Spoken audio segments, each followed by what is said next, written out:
Hello, and welcome to this year's interview on the developments in the Armed Forces Covenant. Now, servicemen and women often tell me that they enjoy their jobs, but at times that job does place them and their families at a disadvantage as they try to run their lives back home. After a new posting, they sometimes struggle to have their children placed in the school of their choice, if that meant that they have to move during mid-term.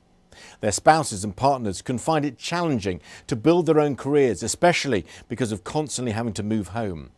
And if posted to another country, it can irritate that some insurance companies refuse to allow service personnel to benefit from a no-claims bonus when they try to insure their cars back in the UK. Now, the Armed Forces Covenant claims to address these issues. So what, if anything, has changed over the past 12 months? Well, I've been speaking to DPSA Brigadier John Donnelly about the recent developments.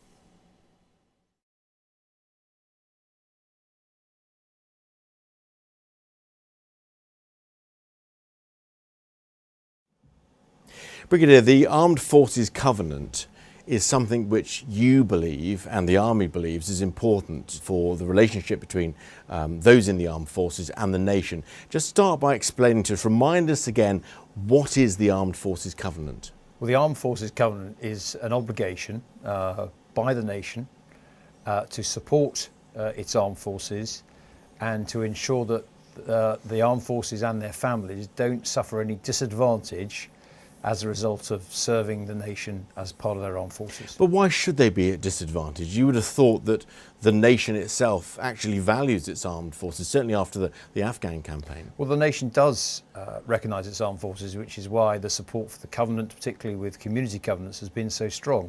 But I don't think the society at large often understands some of the issues and some of the difficulties that the unique nature of service life can impose on our servicemen and their families. Give us an example of some of the disadvantages that you're talking about. Well, I think the most obvious one is the fact that we are a very mobile population. Most people tend to get posted every 2 to 3 years, therefore they're moving around the country or they're moving out to Germany or Cyprus and back again. And that can disrupt the ability of spouses to get jobs. It impacts on the education of children. And that mobility can impact in a number of areas. And so what the Covenant seeks to do is put in place measures to mitigate against that. Do you find that the public are a bit surprised and businesses are a bit surprised just how disadvantaged service personnel can be? Yes, I think unless you have direct engagement with the armed forces because you're married to one, you've got a son or a daughter who's in it, you probably aren't exposed to those slightly more tangential but nevertheless important issues. The general public, they see what our soldiers, sailors and airmen do on operations in Afghanistan and previously in Iraq, and they've seen their superb contribution to London 2012 security, venue security. But what they don't see is what happens, if you like, behind the uniform, the result of the constant moving around and how that impacts on wives, on husbands for our female soldiers, on the children, on their ability to get jobs. That is all, if you like, hidden from the public. There's no reason why they would normally see that. And so the Covenant seeks to address that, to make sure that by fronting up and doing the nation's bidding as a member of the armed forces, that the nation as a whole supports them in all aspects of their lives. The Covenant identifies areas where we've made progress. It also identifies areas where we have still got progress to make. And that's why the Secretary of State stands up in the House each autumn and gives a progress report to the House on issues solved and work in progress. Okay, let's now focus on education, because that's one of the key areas that you yourself have mentioned. Now, the Covenant makes quite a play on the disadvantage being faced by children of those serving in the armed forces. In what way are they getting a bum deal as a result of the fact that their mum or dad or both are serving in the armed forces? Well, I think there are two issues that are particularly keenly felt. One is and it both relates to moving, but one is the fact that it is often hard to get a place in a school in the catchment area until you've got an address, but often you won't get an address until 28 days out from your posting.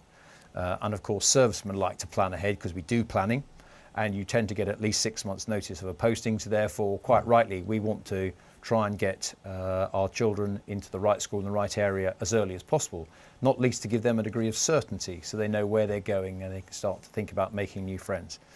But also, we often move within the academic year, and that causes a degree of disruption.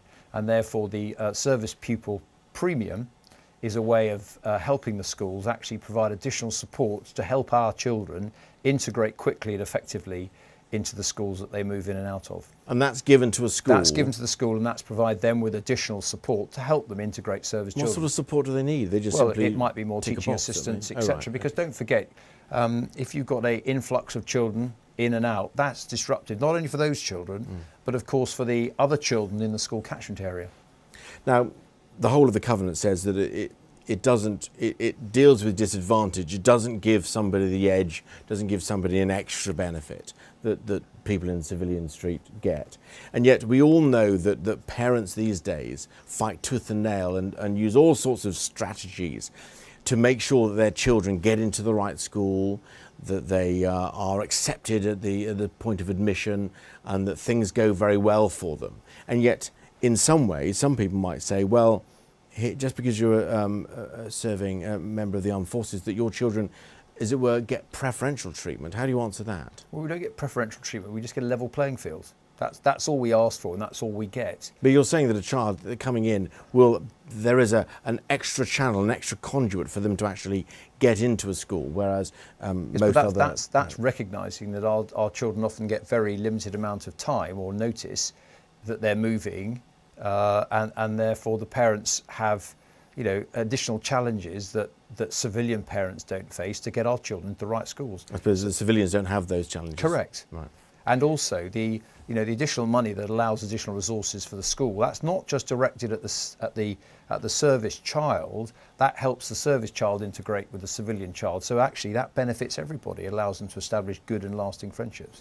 Now, housing is another important issue. Where do you feel, apart from the fact that a lot of soldiers and officers don't actually own a house, where do you see the disadvantage lying there?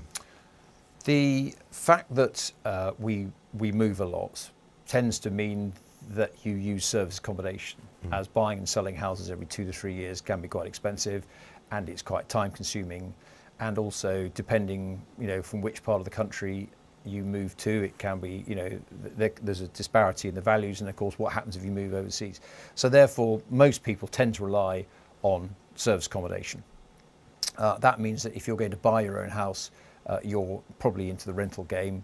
That can be, for some people, quite a daunting prospect, and therefore we're keen to make it as easy as possible, but obviously critical to that is ensuring that people have got the income streams to support that. Yeah, but it's all well and good saying, yes, we're going to try and make it easy, but what's actually the nitty-gritty? What are you going to do to make it easy for these people? Well, we're looking to improve the house purchase incentive scheme to provide more money up front to allow people to get onto the housing ladder that allows them to buy a property. Well, the government, the MOD will pay for a deposit? Well, the MOD is drawing up a proposal to allow people to access, if you like, an advance of salary up to £25,000 and draw their early departure payments down sooner in order to get themselves onto the housing ladder. And are people taking advantage Well, of it? we're still developing the proposal. The feedback we get through FAM CAS and Armed Forces CAS suggests that there's a lot of support for this. Now, in terms of council tax, that's obviously linked to a property. There are benefits that are already in force. Well, there are two. One is that if you deploy in operations, you get a relief from Council House for the duration of the operations. And secondly, if you live in service accommodation and you have your own property which is unlet, there's a reduction in the council tax because you're a member of the armed force. So if you've got a family, should we say you've got 2 children and a wife at home, and you're deployed in operation, do you get relief on that one individual, or do you get relief for all the family members? Do you just not pay council tax? It's on the one individual. Employment is something that these days worries a lot of families. The household budget is rising, and yet the money is not coming in to satisfy that. The Covenant talks about this new employment model. Now, that doesn't help serving soldiers and officers, does it? It actually, I believe, helps their spouses and partners. There's certainly an aspiration as we withdraw from Germany and we greatly reduce our presence overseas. You will see an armed force which is more static.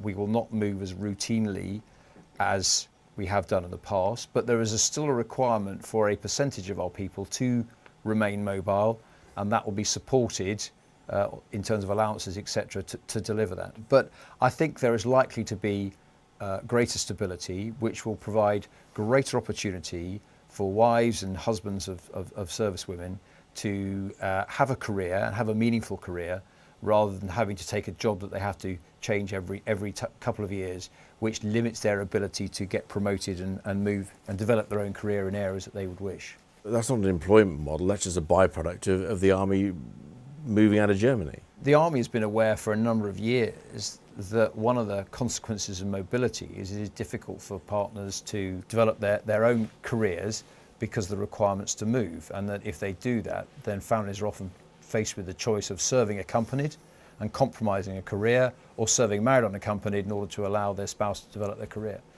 The changes that are happening as a result of SDSR and the withdrawal from Germany, etc., provide an opportunity for us to adapt how we do our business to take greater cognizance of that. But there will still be a proportion of our people who will need to remain mobile, and therefore we have to put allowances and support in place to achieve that. What about in terms of nursery cover, childcare? That's always a hot potato for families these days. We recognise that. We're looking what more we can do to support that, not least of which it's a key issue when we're trying to support spousal employment. Okay, but you're going to put your hand in your pockets and pay for some of this expensive childcare because it's going up all the time. Well, we can't use public money to subsidise childcare. I mean, that's already something that we can't do, so there's going to be no change there. But certainly we're looking to see what arrangements and partnerships we can come up with local authorities to try and make sure there is sufficient provision for our service families, noting that their civilian families have the same challenges too. And we're not after an advantage, we're after a level playing field. You can't force them though. Nope. Toothless? We believe that obligation is better than compulsion. Now, let's now turn our attention to the defence recovery capability. It says in the covenant, the system enables the swiftest return to duty or the smoothest transition to an appropriate, skilled and supported civilian life for all seriously injured or long-term sick service personnel. Sounds very laudable, but how precisely are you going to achieve that? The Army recovery capability is about taking our wounded, injured and sick servicemen and women from both operations and from non-operational injuries, and producing a successful outcome to them, whether that's going back to military duty or whether it's transitioning out into civilian life and taking up a meaningful employment.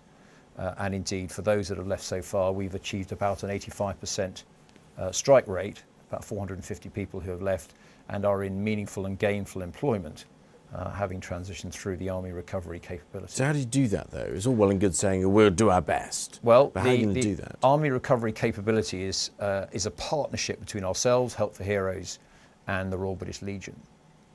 And it's quite complex. It's every individual within the recovery capability has their own recovery plan, which is a combination of medical intervention, recovery intervention, educational intervention, and also career guidance intervention, with adaptive sport and adventure training thrown into the mix to help in the motivation of them. And it can be quite long and complex, but it's to bring about the most appropriate outcome, which could be returning to service, or it could be leaving the army and taking up some sort of employment. A couple of things in conclusion. The Covenant sounds a very well thought through document, but have serving personnel, have they got to, as it were, go and find these solutions through the Covenant? Have they got to go hunting for this level playing field that you talk about? Well, the Covenant is there to remind them and remind society the obligation that society has.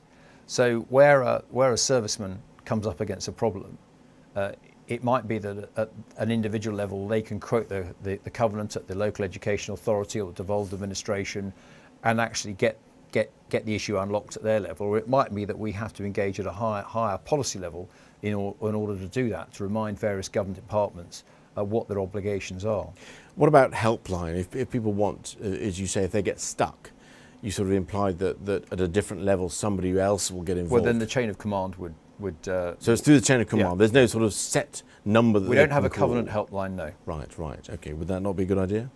I don't think so. I think the chain of command is there to look after all our people, and it looks after them from their personal welfare needs through their operational and training and everything else. And I think it's important the chain of command is empowered to look after their people, because they tend to do it best. Finally, Brigadier, what else needs fixing? We can always do better, and we're always keen to make sure that we are looking ahead to identify any areas of disadvantage and make sure that our families and our soldiers get a fair deal. Brigadier, thank you for talking to us. Thank you.